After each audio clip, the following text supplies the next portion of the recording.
What is up, Instagram? What is up, YouTube? Matt here. It's Monday night.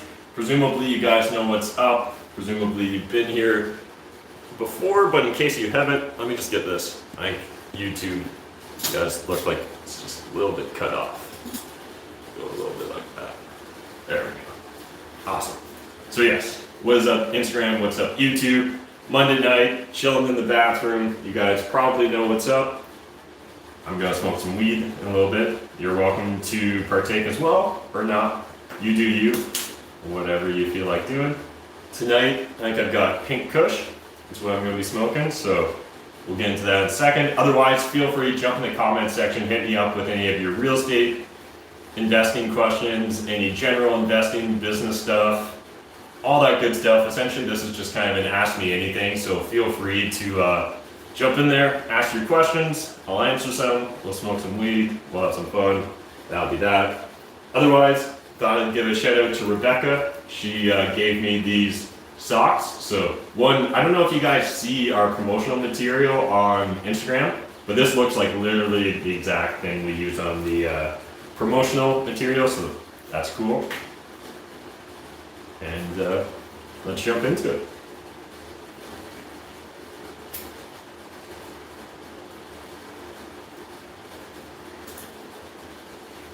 Back to the joints. Last week we were smoking from the bottom. All right, see a couple questions coming in here on IG and YouTube. Let's hit up YouTube first. For people in British Columbia, would you say it's not worth investing outside of your province? For example, where you are in Ontario, where it's a lot cheaper to get started. Yeah, great question. So if you're from British Columbia, or maybe just in general, a higher cost of living area where it's a lot more expensive to get into the real estate market, I think it's very worthwhile for you to consider investing out of province, out of state, if your local market doesn't fit within the business model you want to implement, right? So for example, if you want to be a cash flowing buy and hold investor or a cash flowing BRRRR investor, investing in Vancouver isn't going to work out for you.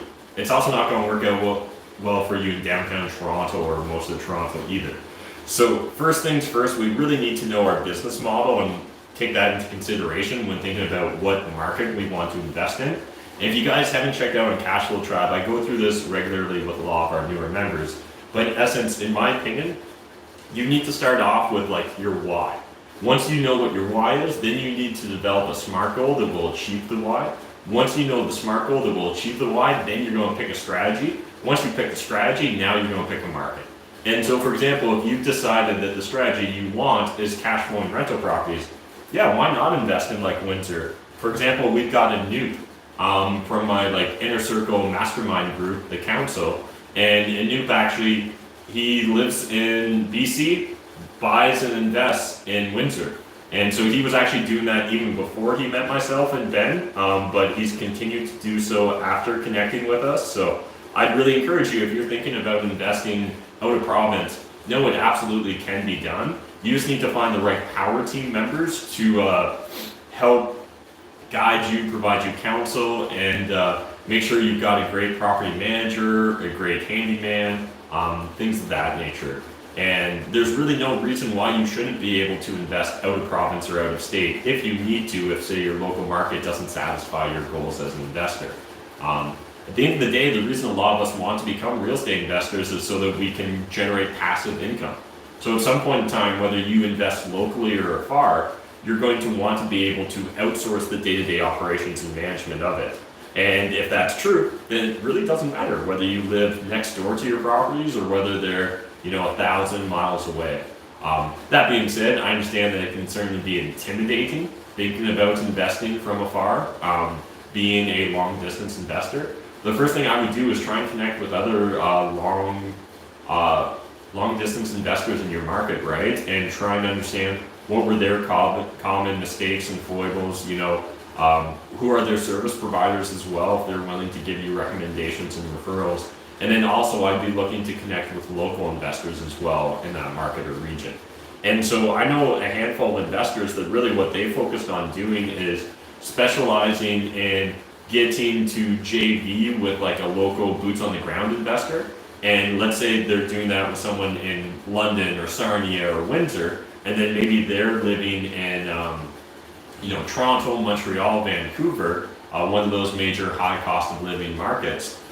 What we'll sometimes see is they essentially just become a facilitator, and they get a chunk of the deal by finding money partners in their local city and helping connect those money partners with active partners in these more attractive cash flowing real estate markets. So it absolutely can be done, and if it's important to you and your long-term goals as an investor, then you'll have to figure a way to make it work anyway. So might as well start now rather than later.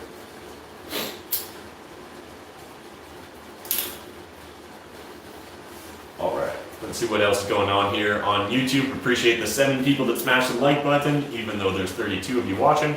Hey Matt, curious if you've reglazed old bathroom tile and tub to save them in rentals and put them through the tenant test. If so, how did the job go over time? Yeah, we've definitely done a couple reglazes.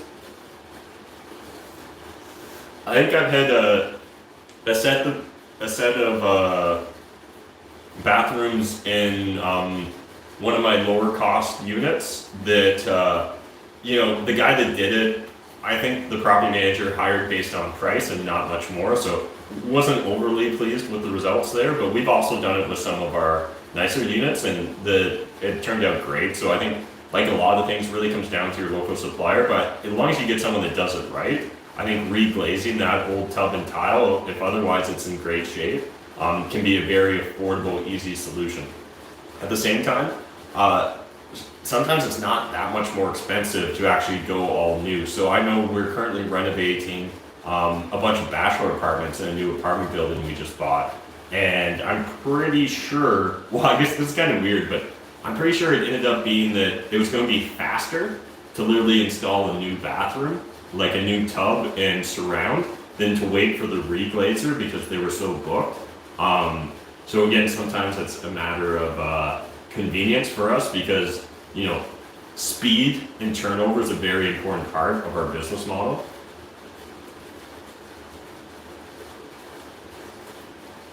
We'll drop back to life. So yeah, definitely it can make sense. You really just need to know your local market, right? Like if you're going super high end, unless you've got a beautiful old tub, reglazing maybe won't bring the sort of finishes that maybe your tenant profile is looking to buy or rent. And meanwhile, if your tenant profile is just looking for something simple and clean, then reglazing can be a great option.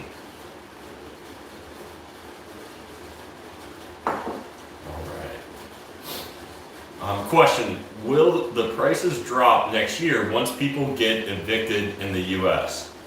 No one's got a crystal ball, so we certainly can't predict where real estate prices are going to go in the future. The one thing though that I think is even more difficult than trying to predict where real estate prices are going to go in the future is trying to predict on a broad scale where real estate prices are going.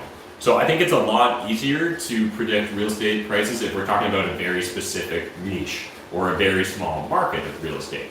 So for example, to me, it really comes down to affordability and the underlying economics in that local real estate market, right?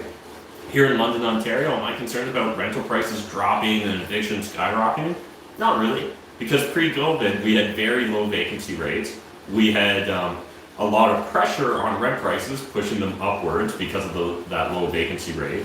And in addition to that, the affordability is there because someone that was getting the CERB benefit, right, essentially the backdoor to universal basic income here in Canada, they're getting $2,000 a month. And if you look at what the average Canadian spends on shelter, that's probably 30-40% of their income. That means that someone getting a $2,000 a month CERB check could afford $600 to $800 a month in rent. That means if you're renting out a 2-bedroom apartment here in London, Ontario for $1,600 a month, 2 full-time minimum wage earners or 2 full-time CERB government check receivers are able to afford that apartment. And so because of that, I believe there's a certain floor for demand in the niche of real estate and the geographic location I'm investing in. However, juxtapose that to a market like downtown Toronto condos, where my understanding is there's now over 4,000 vacant condos for rent or for sale in the GTA. And if you understand how that impacts the supply and demand curve, it's not hard to see that because demand softened, all of a sudden supply really increased, and it's created this vicious cycle in Toronto of a race to the bottom. And because a lot of people that own condos, I was about to call them investors, but they were really just speculators, because a lot of people own those condos and aren't cash flowing even at the good times rents. Now that we're in like the leaner times, they're really exposed, and they're either forced to subsidize their tenants' rent dramatically by essentially charging a lower rent than what it costs for them to own the property, or they're forced to sell under undesirable circumstances, which again, this just creates greater and greater pressure downwards in regards to both the rent prices as well as the value of those condos. Beyond that, the issue was there was a lot of supply that wasn't being shown as available. So there's a lot of condos that were just sitting vacant because the owners didn't necessarily need to rent it out because they were just banking on constant greater appreciation or it being a wealth store for them. But now some of them are forced to go tap into that wealth store, and others are forced to now start renting it out because they can no longer afford to carry the vacant condo unit. And so because of that, we're again seeing a lot more supply enter the market, and that's going to continue to create more and more downward pressure. The other thing I put forward is I don't think anyone needs to live in downtown Toronto, especially now with COVID-19. That's become more apparent than ever. And so because of that, I think there's naturally going to be a draw towards anyone that can telecommute either part-time or full-time to want to move to a lower cost of living area. So again, London's well positioned because of that, because we're still a large enough city center that we've got all the health services, all the entertainment, all the opportunities that you would expect with like a large city, but we've still got the lower cost of living area because there's lots of space for the city to expand.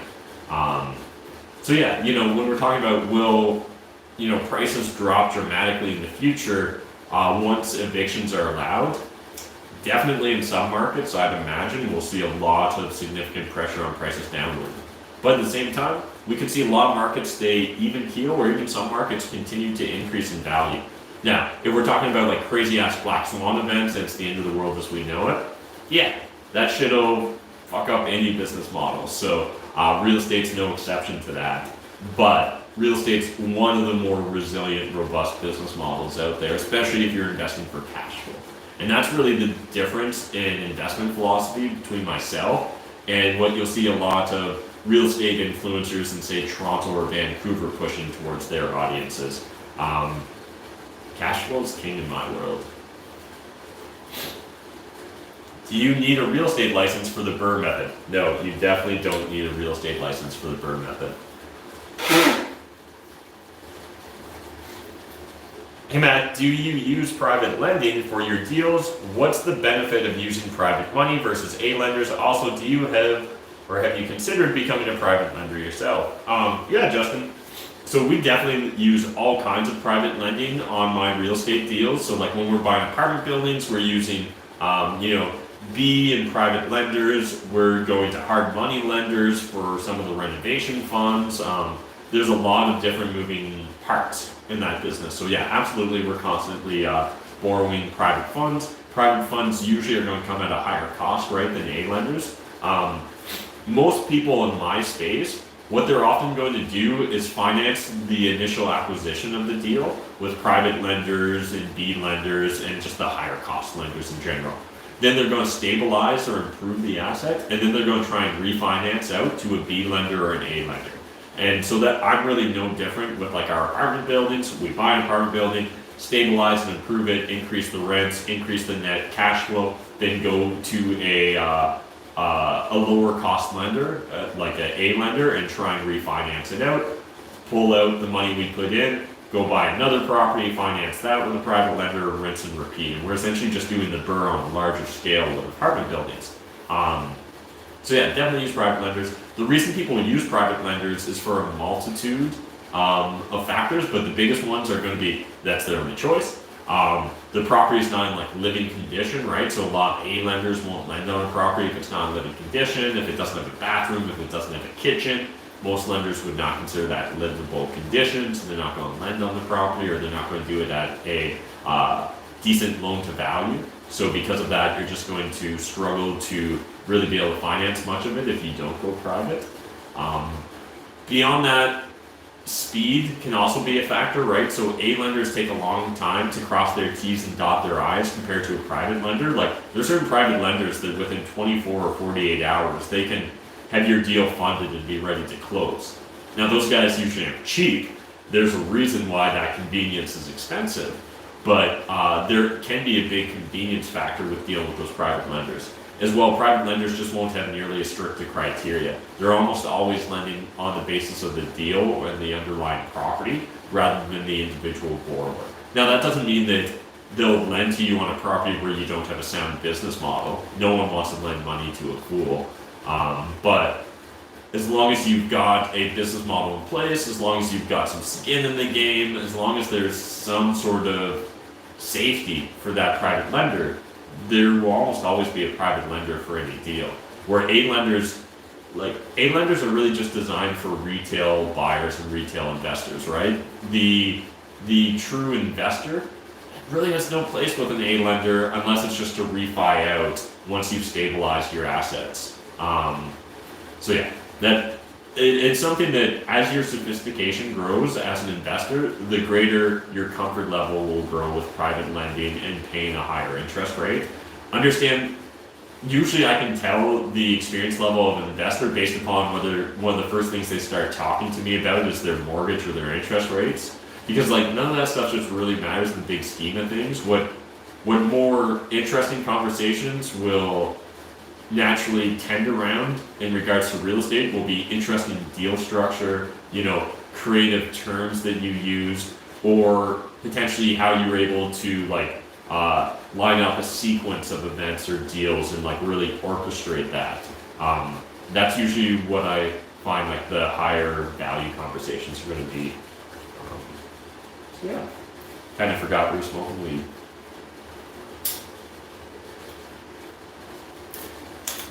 All right, let's see what's going on with Instagram.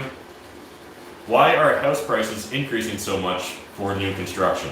If you guys haven't been paying attention, construction material is shooting through the roof. So literally the cost of wood 2x4s has doubled this year. So if you're wondering why things have got more expensive, that's part of it. As well, I'm hearing from a lot of contractors, the lower cost labor is no longer motivated to really work because of benefits like CERB. So a lot of the $15, $20 an hour job site guys are tough to come by now because they'd rather take a slight pay cut and do no work, or at least this is what I'm hearing secondhand. So this is all anecdotal, story based, but that's at least something that we hear in regards to why contractors are saying not only is materials increasing, but cost of labor is actually increasing too. Unintended consequences of government intervention and stimulation and regulation. It is what it is. But yes, certainly new construction and renovations. If you had a project quoted last year or even 3 months ago, understand that contractor is probably going to update the quote upwards if you end up moving forward on that project. Awesome, appreciate the 25 people on YouTube that have smashed the like button, even though 60 of you are watching it. What are some options when a contractor does poor work on your project? Mr. Pigton, if you've got a contractor that's doing subpar work, the first thing you need to do is try and address it sooner than later. So this can often be a hard lesson that most of us have to learn through the school of hard knocks, unfortunately. It's just how we are as humans. But ideally, once you see things going sideways, just end the relationship, nip it in the bud right away. Rarely have I heard of a landlord being able to turn around a job mid-course. So usually what happens is, again, it depends upon the degree of the gap between your expectations and reality.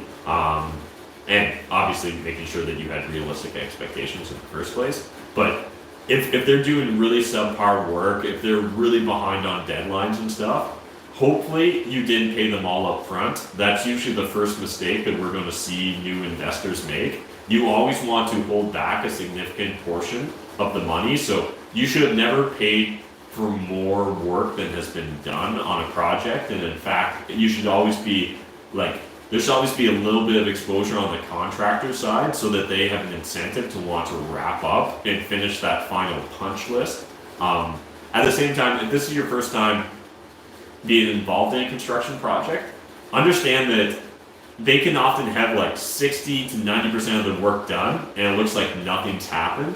And then magically, everything comes together last minute. So also make sure that, you're looking at the quality of the details and not just like the quantity of work being done as well. Hopefully they entered into some sort of basic outline of, the scope of work and the timeline for the work. So it's really important with a new contractor to over communicate at the start of the relationship. So that's step one. And if things are starting to go sideways, again, you need to keep over communicating. And if you see them really going off course, you're better off to just like nix that right away and go find another contractor. You can, if they're a legitimate business, you could report them to the BBB, right, the Better Business Bureau. You can leave them a nasty Yelp review. You can leave them a nasty Facebook review. And again, maybe before you escalate it to that point, you just trying to have a calm and rational conversation with them where you're just like, hey, I'm really displeased with the quality of work or the timeline that you've been taking on this project. And, I'd rather just have you move on from the project now when we split. I'm not going to pay you any more money. You just move on and we'll just go our separate ways. I won't blast you on social media. I won't leave terrible reviews. I'll just chalk this up to a difference in expectations or a difference in, again, it depends on how ludicrous the gap between what they did and what they should have done is. But if it's a small gap, I'm just going to try and mediate things directly with them. If it's something big, if we're talking tens of thousands of dollars, then certainly you should probably reach out, get some legal advice, try and gather any documentation you have, right? So any paperwork, any emails, any text messages, don't delete any of that shit. All that shit can be helpful. Again, understand oftentimes that stuff's not going to be the smoking gun that you think it is, but it can definitely help build a narrative if they had bad intentions and they were, anyways, it depends. Why would you want to get a purchase plus loan if you already have the capital for the BRRRR? Acquiring knowledge. So the reason why investors will use leverage even when they don't have to is because with leverage we can control more assets. So if I could buy a BRRRR in cash, why not buy 2 BRRRRs and finance them each 50%? Or why not buy 5 BRRRRs and finance them each 80%? It allows me to do more with the same amount of capital. So because of that, we're going to find almost all investors that are trying to grow their assets under management, their portfolio size, they're going to naturally be aggressive and be using debt as a tool. And that's what debt is, right? Debt's simply a tool. And like any tool, it can be used for our betterment or our detriment, and it's completely up to us and how we use that tool. Guns don't kill people, people kill people. Debt doesn't bankrupt people, people bankrupt people. I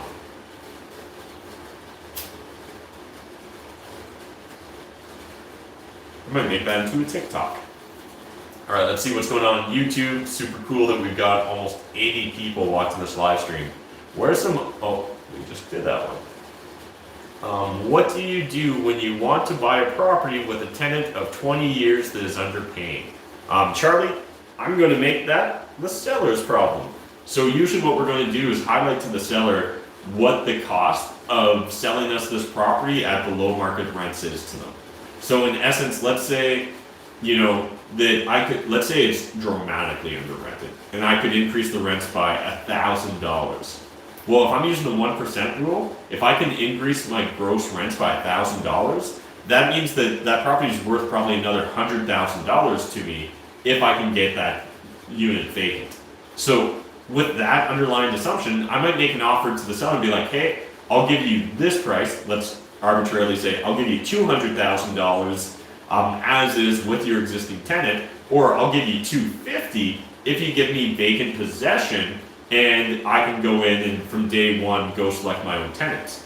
Now, what I've done is really put the ball in the seller's court, where if they have a pre-existing relationship whatsoever with their current tenant, they'll probably try and reach out and find some sort of compromise with the existing tenant, or win-win, where the existing tenant moves out. And oftentimes what that's going to look like, right, is a cash for keys. So they'll maybe take some of that $50,000 in extra money that I'm willing to pay if I can get vacant possession, and they split some of that with the tenant, right? Maybe they give the tenant $2,000 or $5,000.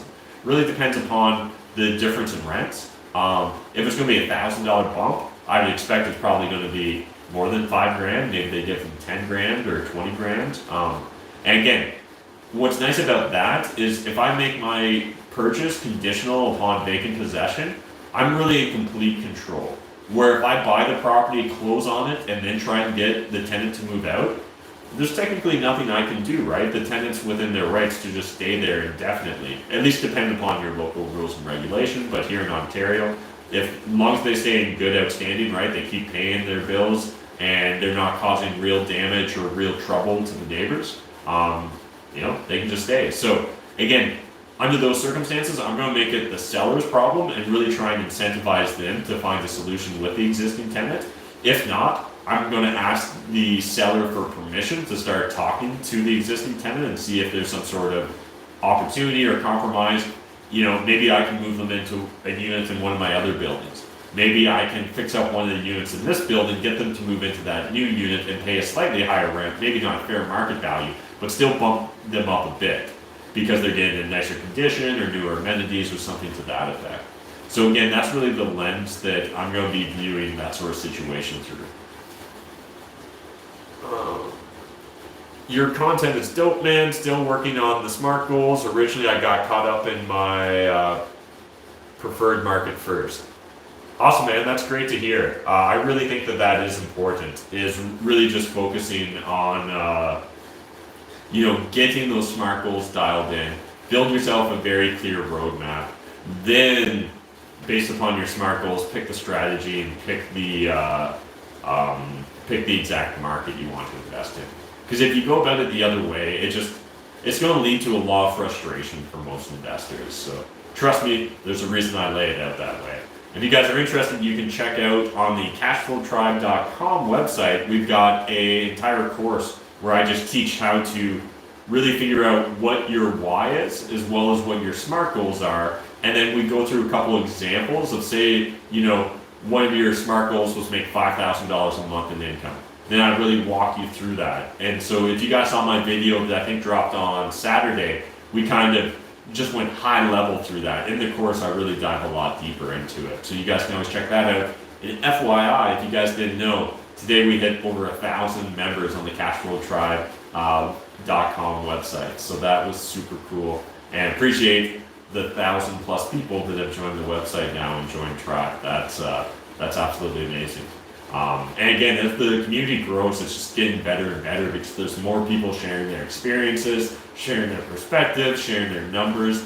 And when I was originally getting started investing back in 2010, that was my biggest frustration, right? Is that there was all this great content in the US, but you're like, oh, it's like from an American, does this work in Canada? Where Cashflow Tribe is really just a bunch of Canucks, a bunch of Canadians getting together and talking real estate. So even if you're not from Ontario, and I know a lot of my content is very Ontario driven and very Ontario oriented, we've actually got Cashflow Tribe members all across the board. I feel confident saying that we've got a Cashflow Tribe member in every single province. Not positive about territories. I know we've at least got them in 2 territories. Nunavut, I'm not sure. So if you're in Nunavut and you're part of Cashflow Tribe, let me know. And then I can say that we're literally in every jurisdiction. But yeah, go check us out. You can get a 14-day free trial, or you can just sign up for a free account and never have to pay. Do you believe there will be a market? Oh, I think we covered that earlier. So if you're interested in about market correction discussion, jump back about 15 minutes, and I think we covered that pretty good. Question, for a first-time home buyer, is it even worth getting anything if you live in BC? I'm tired of renting, but not sure if BC is an area worth buying. Yeah, I can definitely understand that perspective. So one, obviously BC is actually a really big province with all sorts of different real estate markets there. I think a lot of people just naturally think of only Vancouver or Vancouver and Victoria when they think of BC, but obviously there are properties outside of that region. For me, if you're looking as a first-time buyer and going to be a house hacker, I'm going to look at the numbers. Can I reduce my personal overhead? Can I reduce my personal spending more if I rent hack or house hack? And then, what's my perception of the, impact on my quality of life or my standard of living? And if we're looking, apples to apples, then I'm really just going to focus on the cost savings. So if it's cheaper for you to rent out a giant house and then take on a bunch of roommates in BC, do that. If it's cheaper to buy a house and have to take on some roommates, do that. I think the only other factor you need to really take into consideration when debating between rent hacking and house hacking is simply, what's your timeline look like? And so specifically to that, understand that if you're buying a house, there's certain sunk costs that go along with that, right? Like your legal fees, transaction fees, things of that nature. As well, like potentially land transfer taxes, depending upon your jurisdiction, whether you're a first-time buyer or not. All those are factors that could impact whether you decide to rent or buy. But assuming your time horizons, you plan on staying in that region for more than a couple of years, then I think it really just comes down to the numbers and your standard of living and quality of life. But if you're young and you're potentially still really focused on job hopping to get the highest income possible, and honestly, unless you're in an exceptional organization, so any of my employees listening to this does not apply to us, but if you're just at your plain Jane normal business, your mom and pop, usually if you're in your 20s, if you're beginning your career, job hopping every 6 months to 6 years is probably going to be really beneficial to, one, increasing just your general perspective and experience level and skill sets, but as well, you're going to make more money if you're job hopping effectively. Again, that doesn't mean that literally every month you're applying for new jobs, but if you can join a new organization, really learn or grok everything it has to share with you, or at least get that 80-20 principle of get 80% of the understanding of it and then move on to another opportunity, normally you're going to be able to increase your total compensation packages and probably just get better quality experiences because you're jumping around a bit and getting to sample from a variety. So if you're beginning your career, I really have a bias towards rent hacking at first, because I hate to see people plant down deep roots by buying a property and then being confined to only taking jobs that are based on convenience in regards to that property. Again, now, could you rent out that property? Sure, but accidental landlords don't make for the best landlords. So if you're buying a property, you should really decide why you're buying it. Is this, I'm buying it to live in? Is it, I'm buying it to house hack? Is it, I'm buying it as a rental? Is it, I'm buying it as a speculator? You really need to own what your goal is in regards to acquiring that property, and then use that as the basement for judging that property. Way too often people want a little bit of everything without really having any intentions towards some of those options, and that really just ends up creating unnecessary constraints on their search criteria, which results in them either not being able to find a property or taking a lot longer to find a property that fits within what they want. How do I get into co-invest in these apartment buildings? Well, I don't solicit from the general public because that would get me in trouble, but if you're an accredited investor and you're interested in working with me, you can always send me a DM. If you don't know what an accredited investor is, you can Google that, but if you don't know what it is, odds are you're probably not an accredited investor. Outside of that, just start networking at your local real estate networking events. Start connecting with other investors, start learning their business models, learning their stories, and you might find someone you connect with where you're able to kind of build that relationship, friendship, and trust, and then eventually get into business with each other. Beyond that, obviously there's REITs, so real estate investment trusts. There's both publicly traded REITs as well as private REITs, so you could look, search that entire spectrum of options there as well. And I think those are probably your best ways to kind of get started if you're looking to co-invest in some apartment deals. Matt, what are your thoughts on buying a cottage purely to rent? $2K rental per week for 16 weeks. Sounds good, no? Lori, I think there's a lot of potential. Sidebar, I think I'm going to start a We Buy Cottages business. So we haven't rolled out any of the marketing behind it yet, but spoiler alert, you guys are getting a little inside peek. Probably in the next month or two, you're going to see opportunities to sign up for a private We Buy Cottages email list. So you guys can look forward to that. So yeah, Lori, I'm biased because I see a huge opportunity in regards to cottage and vacation rentals in Canada. I think that we've been under quarantine and self-isolation and haven't been able to do international travel for a long enough time that a lot of people's consumption patterns and behavioral preferences are going to be impacted for either a short term, a midterm, or a long term, but I'm betting on either a mid to a long term impact, especially if we see a second wave and if that second wave actually has any real consequences. I think that a lot of Canadians are going to decide that we live in, if not the best, let's be honest, it's the best country in the world for a multitude of factors. But because of that, why would you travel outside of Canada? And in fact, I think we're going to see a lot of foreign investors choose to get their second home or their second base camp here in Canada. I think we're going to see a lot of Canadians choose to buy in Canada rather than invest in the US or other markets. Especially, there's the risk right now because of some of the volatility going on just in every aspect of the world. US elections, COVID-19, all kinds of crazy shit that we certainly could see a return to more jingoistic policies, right? And really see a lot more nationalism creep up. And unfortunately, that has negative consequences for the global economy in general, as well as pretty much every local economy.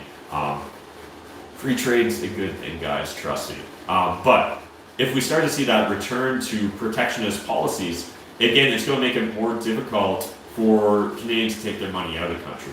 But I suspect that Canada will actually be slow to punish people that want to bring money into this country. And so because of that, I can see the US making it difficult for foreigners to own real estate in the future or other crazy ass policies depending upon who wins and how they win and all those random details. But either way, definitely one or two more national incidents in either side of the US political spectrum, you'd see them really move towards a more protectionist narrative over everything, and that would, again, I think really impact Canadians who maybe would otherwise buy in the US won't. All that's pure speculation, but the piece that isn't speculation is you listen to any sort of life guru or fitness coach, most people will tell you it's 8 to kind of 12, 20 weeks to set a new habit, to set a new behavior pattern. We've been doing this isolation stuff a lot longer than that. We've been barred from international travel a lot longer than that. So because of that, I think we're going to see a lot of people carry over these patterns, just out of default or personal preference or whatever the case may be. As well, understand that a lot of the people that travel have disposable income. A lot of the people that have disposable income aren't usually going to be near the end of their career or at the beginning of their career, right? It's when they don't have a lot of obligations and liabilities. That's usually in the family rearing range, right? Where they're going to often have not nearly as much disposable income unless they're living off of credit. So a lot of the baby boomers who are hitting retirement age or hitting early retirement age, getting pensions, they were naturally set up to go on all kinds of crazy international vacations. How many of them are now going to want to go on that, Southern Europe tour, right? How many of them are going to want to go check out Italy and Greece and do all that? Or are they instead going to decide to go to Niagara Falls or go to Banff, right? Or all the other amazing places Canada has to offer. So because of that, I really am bullish on vacation rentals here in Canada. And especially vacation rentals around any natural tourist destinations. So in particular, if it's got an environmental skew, I'm even more biased towards that. So that's why, like, you see me right now talking about potentially just investing in the Muskoka region. Again, there's not even a real specific draw to that region, it's more just the general atmosphere of it. But something like Niagara Falls or Banff, places with, you know, amazing ski hills and things like that, again, those seem well positioned in my opinion to do well. Same with like sandy freshwater beaches, or if you're on the east or west coast, saltwater beaches as well. All those I think could do really well. But that's all speculation.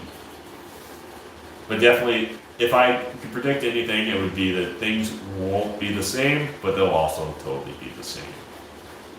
Do you think starting with more money helps reach goal that said, should I go for a high paying job or go in real estate since now minimum wage?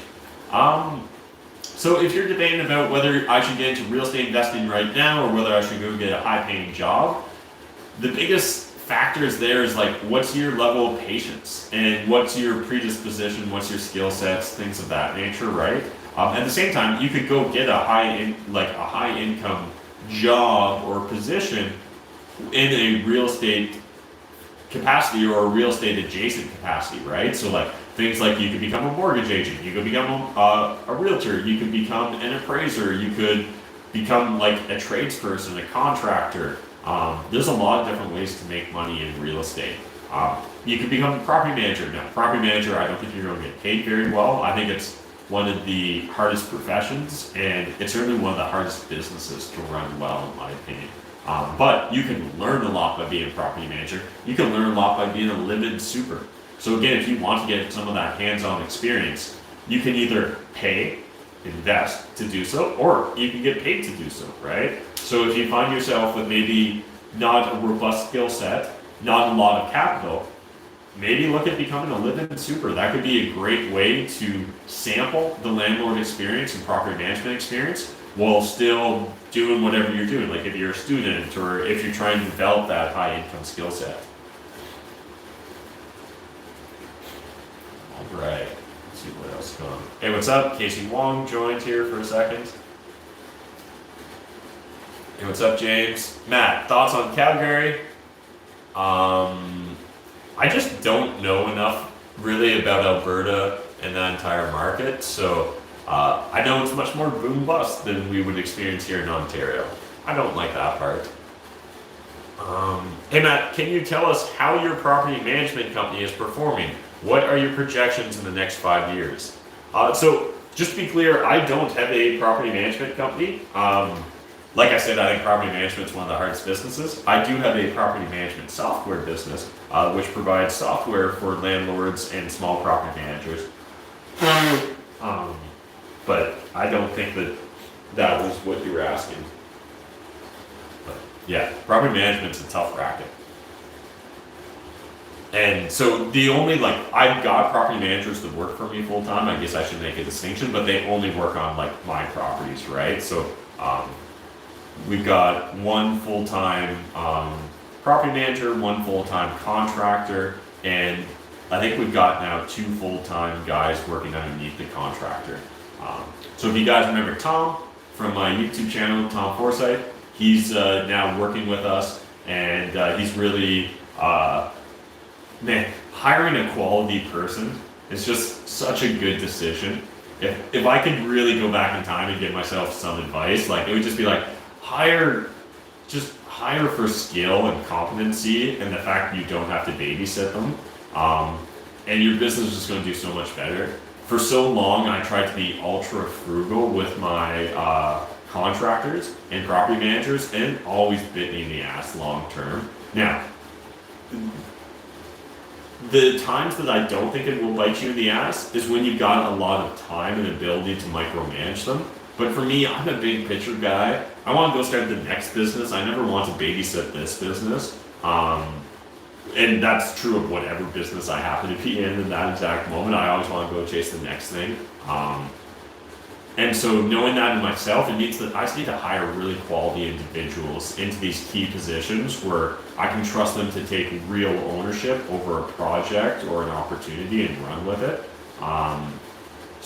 So we hired a quality property manager, we hired a quality contractor, and it's been amazing with the apartment buying business. So 10 out of 10 would recommend.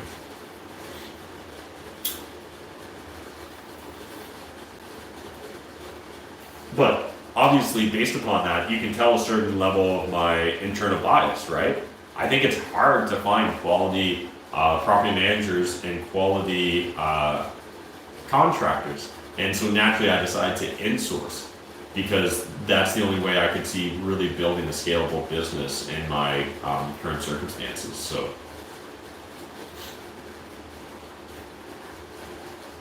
I think it's just difficult to truly align your interest with a property management firm. And if you can, I think that one thing you need to understand as well is that there's a big distinction between day-to-day operations and renting out a unit. And if you've got nicer or higher end units, I think you're often going to be well served to have a separate leasing agent or a person that rents out the units versus the person that does the day-to-day operations and management. They're actually two fairly different skill sets, especially in this day and age with technology. Like, your ability to rent out your units is going to live and die based upon your ability to post good online ads. A lot of the decent property managers, they may have a few years on them. They may have a smartphone, but they may not love posting ads on Kijiji and Facebook Marketplace. But if you want to get the best tenants and the best rents, you need to be doing those things, or you need someone on your team that's doing it. So we recently just started using tailored rentals. Justin, hit him up on Instagram and stuff, guys. But while we've insourced the day-to-day operations, we've actually outsourced the leasing of it. I think that's going to turn out to be a very good decision as well. Good. Getting quality people is so key to building any sort of scalable business.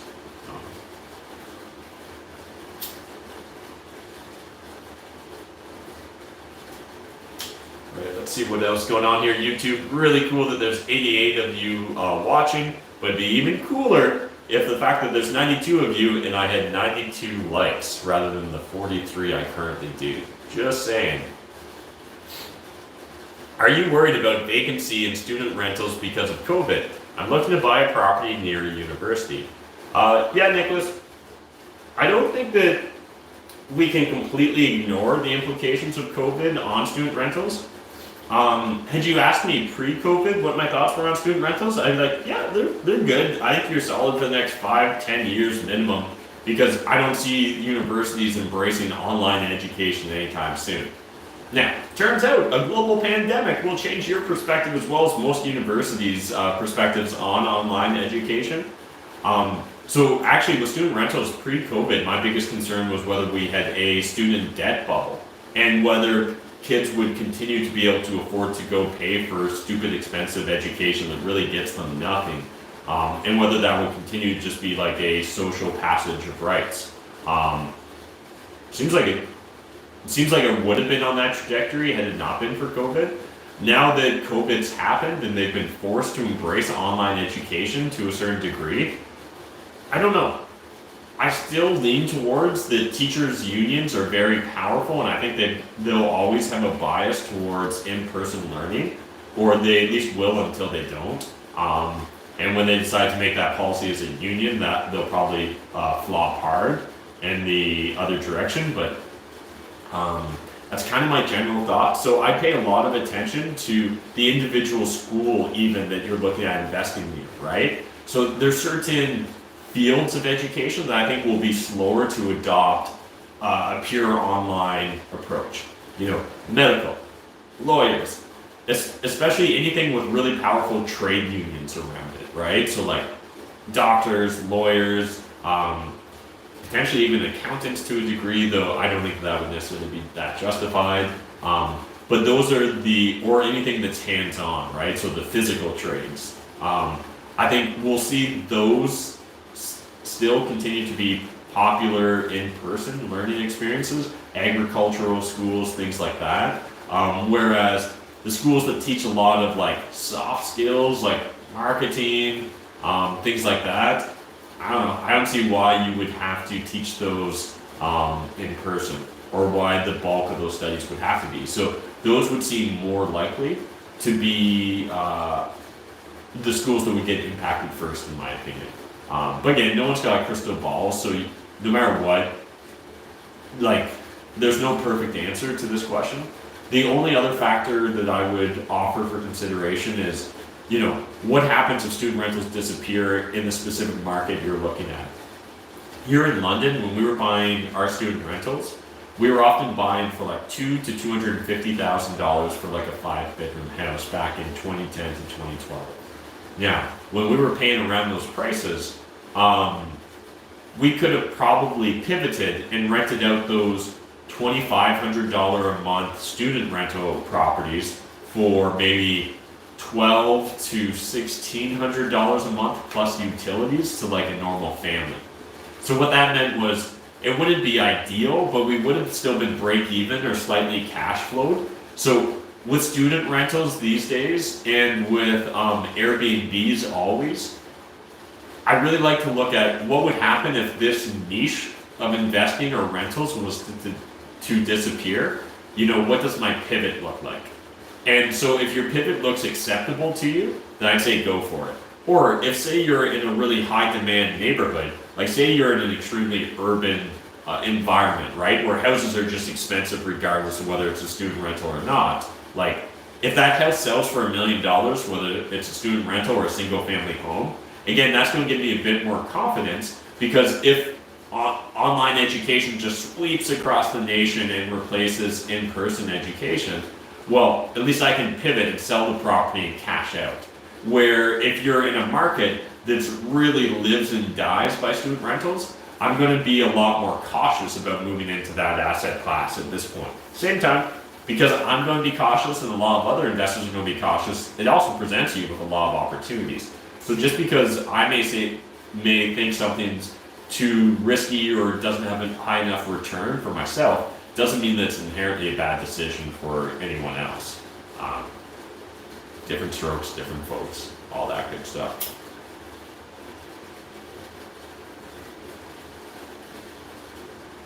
All right. Hey Matt, is it the lawyer's job to change the hydro and water bill, or the buyer needs to apply and change the name? There may be different norms in other jurisdictions or markets, but here, usually your lawyer will send like a letter of notice to the utility providers, but you're still going to actually have to fill out the paperwork and set up the accounts and stuff. So at least here in Ontario, that's the way it goes.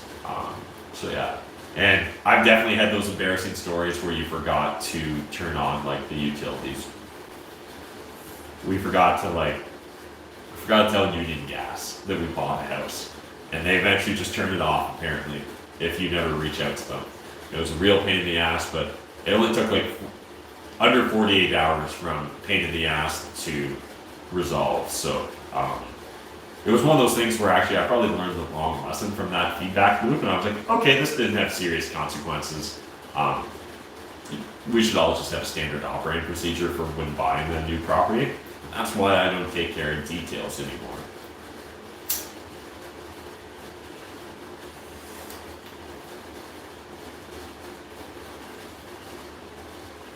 Alright.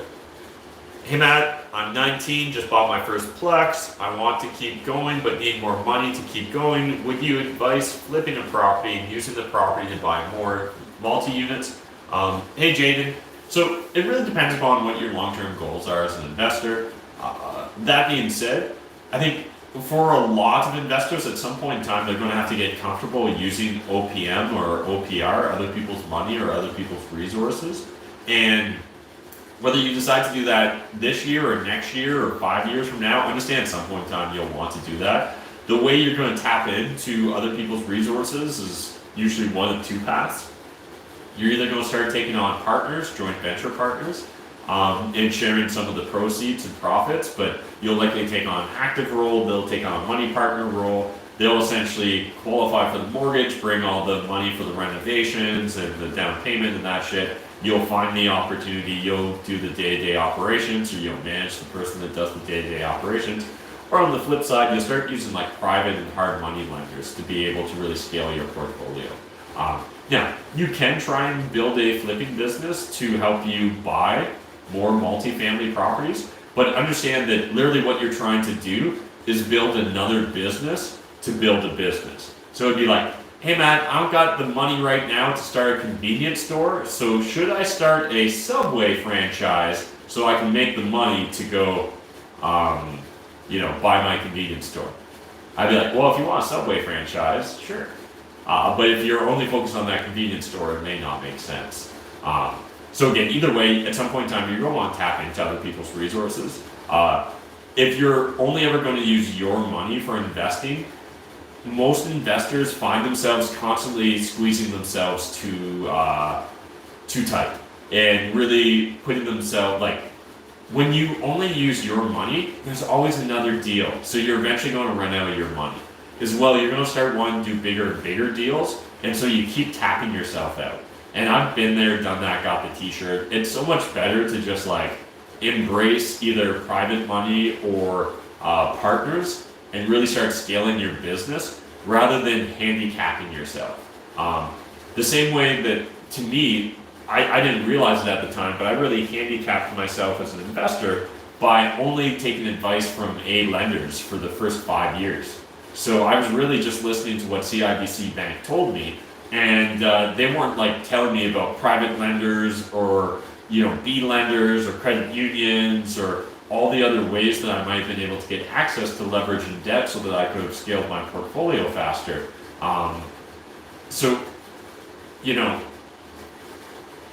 Retail banks are for retail buyers and investors only. If you're only using retail banks, you're probably restricting yourself from the full capacity of scaling your portfolio. That may be okay. Nothing wrong with that if that fits within your goals and model. But for most people that I come across, they're usually looking to aggressively grow. And so if you're in that aggressively grow phase, other people's resources is where it's at. Because they're infinite. Your resources will always be finite.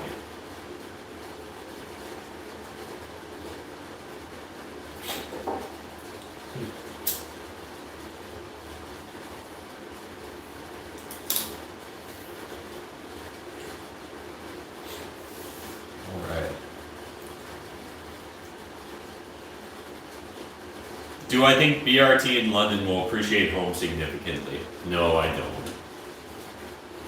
The only thing that could do is understand that wherever BRT goes is likely a similar line as where an LRT will someday go. So if a BRT eventually turns into an LRT, then I think there's some actual potentials for investors here in London to benefit from appreciation or just like seeing values go up. Hey, what's up, Dave Knight? Is there still room for cash flow return in London with current seller's market? Yep, you can still get cash flow here in London. Matt, would you go more into property management software company? Do you believe it was a success? It still exists, so you don't write the book on anything until it's over. So if you guys are interested, check it out. Control Your Property. So it's a property management software designed for Ontario landlords. So very focused on trying to provide the tools that I wish I had when I got started. Because it can be intimidating filling out a lease agreement or a purchase and sale agreement or some of the various forms that are required. So that's really the goal there with Control Your Property, is just to help landlords bridge the gap and focus more on being an investor and less on the landlord. So there you go, that's kind of my little elevator pitch. But yeah, we've got a lot, some of the tools and resources we have you won't find anywhere else for Ontario landlords. So the most robust clauses for your lease agreements, we're the only ones doing like online integration with like HelloSign in that regards in this niche. So, and soon we'll be having payment integration with BMO as well. So that'll be a big milestone, hopefully a tipping point, because payment collection is a big issue for landlords as well. Any thoughts on the Durham region? Yes, I actually just shot like a 20 or 30-minute video on the Durham real estate market that'll be coming out in the next couple of weeks. Also shot a separate video on the Kingston real estate market that will be coming out in a couple of weeks. And we shot a video on the Brantford market as well that'll be coming out, you guessed it, in a couple of weeks. But if you guys got other markets that you'd love me to deep dive into, throw them in the comment section here. Because we're finding those videos are doing pretty well these days on social media. So again, this is a feedback loop. When you guys like, comment, and subscribe and watch my shit, it encourages us to make more of that shit. So, for example, people loved the $5,000 a month passively video that came out on Saturday. So we'll probably make a bunch more videos like that. Keep that feedback loop coming. What's the best resource you suggest to attract JV partners? Well, Wilson, the key to attracting a joint venture partner is having a very clear and concise proposition for them, and then ideally customizing that proposition to their specific situation. So if you understand the underlying motivations of a prospect joint venture partner, it's a lot easier to talk to them in a language that they're going to reciprocate and understand and appreciate. So for example, myself, accountant, kind of a spreadsheet junkie, very numbers oriented. I get along really well with other accountants and other engineers. So if I was pitching another accountant or an engineer, I'm going to share with them my spreadsheet and really dive deep into the numbers. Where if I was talking to maybe like a father of three who's got a great white collar job but no interest in ever being a landlord, I might more talk to him about the cash flow every month that he's going to get if he JVs with me on this property. And maybe, let's say he's looking at $400 a month as his share of the cash flow. I'd be like, well, what would $400 a month do? Would that take care of your car payment? Would that pay for your and your entire family's cell phone and cable bill, right? What would that allow you to gain financial freedom from? But again, it's really about understanding what the potential JV partner's focused on. If you're looking to find private lenders, networking, as well as hitting up Josh and Aaron from the Finlay Mortgage team. You can find them on my YouTube channel every Friday. You can jump back and watch last Friday's episode, and there'll be a link in the video description to all their stuff. You can jump on a free call with them. They work with a lot of real estate investors these days because they're constantly on my YouTube channel and they're constantly getting asked all sorts of complex, exotic questions by crazy ass real estate investors. So at this point in time, now that they've been dealing with my audience for like at least a few months, actually almost a year now that they've been dealing with you guys, they're getting really good at understanding all the crazy ass situations we throw at them. So really cool to see them growing as lenders. Do a video on Ottawa? Yep, we'll add that to the list. Hey Matt, how do you know whether or not a fixer-upper will be a good deal? How do you know if a house has good bones? Mohammed, so first things first, like you run the numbers, right? If you don't know how to estimate repairs and maintenance costs or the cost to renovate and bring a property up to the highest best use condition, you're going to need to either develop that skill set or get a team member that has that skill set. So one of the things you can do is offer to pay a couple contractors their hourly rate to just come out and quote your job. And then get them to do a very detailed itemized quote, make that a requirement of it. And then based upon those itemized amounts, you can start building your own little database and understanding. And again, if possible, I would try and walk through the property with the contractor when they're putting together the estimate and just ask them to talk through what they're seeing. If you go back, into some of my 2017 videos, you'll see a couple property walkthroughs of myself, where essentially I would just get an electrician, a drywaller / general contractor, and a couple of other friends to walk through a property with me, get them to all view it, then I'd take them out for dinner and drinks, and we would just sit down and talk about the property. And I would learn so much about the property, but as well, when the electrician was in the basement looking at the panel, I'd ask him like, what are you looking at? What does that mean to you?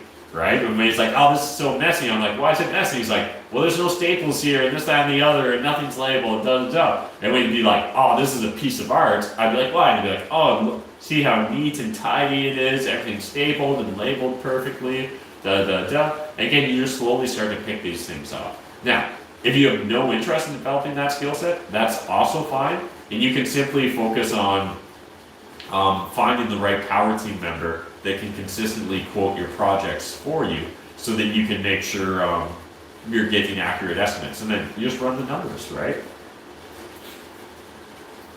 Awesome. I've got maybe one more puff left. I'll do one or two more questions, and then I think we're going to call it a night. Ooh, I don't know. I might not even be able to light this without lighting my beard on fire.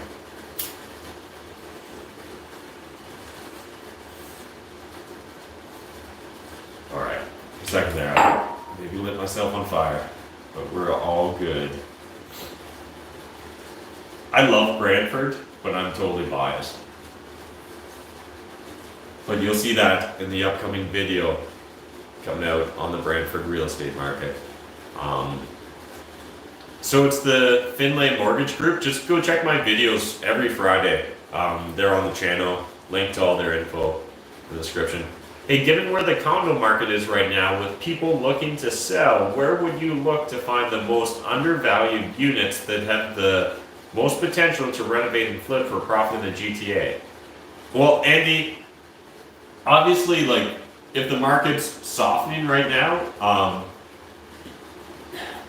like, one, you're gonna have to decide if you want to try and catch a falling knife, right? How low can it go? How long will it stay low? Do you have alternative exits if you can't sell the property for a profit? Those are all really serious considerations you need to take into consideration when talking about buying a condo right now. Beyond that, obviously, where it's the high demand condo units. I know nothing about condos, but I'd reach out to someone like Emma Pace, right? She's been on my channel, she's like the condo queen. She probably does some of the most volume of any agent in all of Toronto related to condos. She's an absolute killer.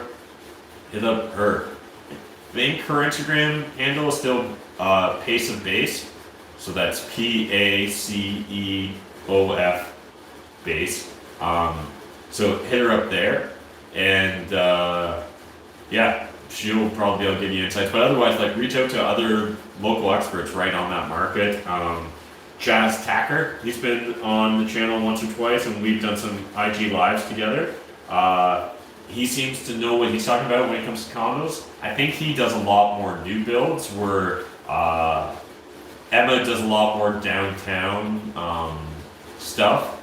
So for some reason, I feel like Jazz does more of the suburbs, but I might be wrong on that. But I feel like that's the case. So there you go. 2 recommendations depending upon where in the city you're trying to buy. All right, I'm gonna wrap up. Appreciate you guys hanging out with me on a Monday night. Really cool that I think we peaked around like 93, 94 concurrent viewers on YouTube. So that is amazing. Awesome that I guess you hung out with me Instagram. Turns out people on Instagram just have no attention span. Everyone's just like, da, da, da. Where at least YouTube, you guys kind of hang out with me a bit. So really appreciate YouTube. And I mean, it's cool that you're here, Instagram. All right, thanks guys. Bye.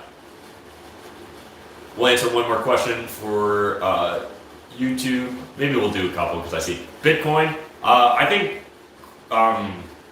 blockchain technology and cryptocurrency is really interesting, but I don't think that I have any competitive advantage in that space. So I don't see why I would be better positioned than any other random individual at determining which coin or coins, which currencies win out.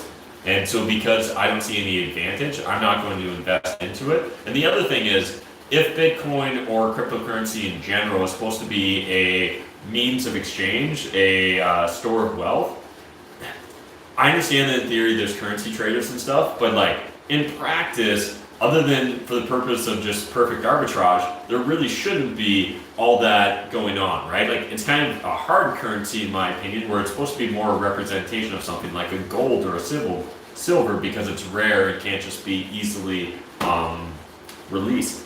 And so, or like more quantities just can't be made out of thin air like $1 trillion coins. So because of that, you know, it's difficult for me to fully grok why I should want to get into Bitcoin now. Like, I'd rather own other hard assets like real estate, which are guaranteed. It seems like very much a speculation play for the long-term hodlers. So that's kind of my general thoughts there. All right. Ooh, fuck. I think Instagram just, it better have posted that IGTV. It's like 2 or 3 times now in the last maybe 6, 8 times it's crashed and hasn't posted. Totally lame, Instagram. Hey Matt, if you have time as a new investor, do I focus on cash flow or long-term investments and appreciation? Hey man, it really depends upon your goals as an investor. So you shouldn't be, like, it shouldn't be up to me to tell you whether you should be focusing on cash flow or net worth. What you should really be focused on, we talked about at the start of tonight's live stream, but first, determine your why. Why do you want to become a real estate investor, right? Why are you drawn to real estate? What does real estate mean to you? A lot of people need to go multiple levels deep in order to really understand. So usually what happens is, when I first ask someone, like, why do you want to invest in real estate? They're like, make money, get rich, something like that. Cool. But that's not deep enough. We need to keep going deeper. And you need to really hit what I call an emotional nerve. Once you've hit an emotional nerve, you need to then tether that to a SMART goal that's going to accomplish it. So for example, maybe your thing is, man, I want to spend more time with my kids because my dad never got to spend time with us growing up because he was a workaholic and we never had enough money and blah, blah, blah. Okay, cool. That's an emotional nerve. I believe you'll put in the hard work necessary now to get the results desired and actually succeed at investing. So once we understand that quitting your day job and spending more time with your kids is your big priority, then we can build a SMART goal. Let's replace your day job income with cash flow, right? Or with being a private lender. And so then we can start looking at which business model based upon your current resources and abilities and any like advantages you currently potentially have, and make decisions accordingly. So that's really how I go about doing it. So first focus on the why, build a SMART goal, then determine the strategy, then find the market. That's the 4-step process. I've actually been thinking about, I need to write some more ebooks. I think I'll make a little ebook on that, how to get started in real estate investing and pick the right strategy. All right, thank you guys. Appreciate you guys hanging out. I'm wrapping up, and we'll see you next Monday.